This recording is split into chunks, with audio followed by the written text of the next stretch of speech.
Ano passando a organizar um simpósio onde é feito aqui juist para ter mais informação de lo que está passando na Aruba e nós queremos surpreender para a acolhida que nós recebemos. E essa aqui mesmo demonstrar que é muito importante para não somente nós querer papia sobre o tema aqui para segurar para nós tomar ação também. Então, de viagem nós tomamos contato também com o Ministério e com a ajudança nós há verdade uma pessoa que está dirigida especialmente para abrir meldpunt para abuso contra adulto maior e está trabalhando com nós e para fim de luna, começo de julho quizás nós vai lançar agora e-mails aqui oficialmente, mas sobre não somente uma pessoa que está encarregada, também nós temos full equipe também rondige e pensamos nós estamos atualmente em convênio de cooperação com instâncias que está encarregada também com para atender com o tipo de abuso aqui, pensamos nós está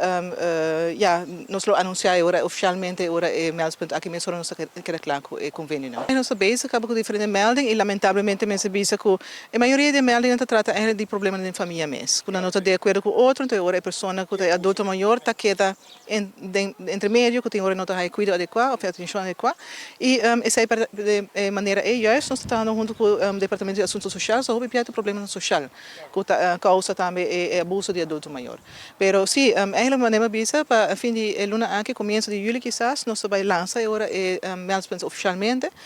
nós temos número de telefone que está 281 51 82, que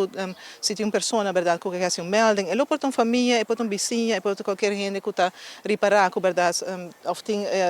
ideia que verdade adulto maior está agora abusar de gente, não podemos nós livremente durante a hora de oficina e nós lo atender com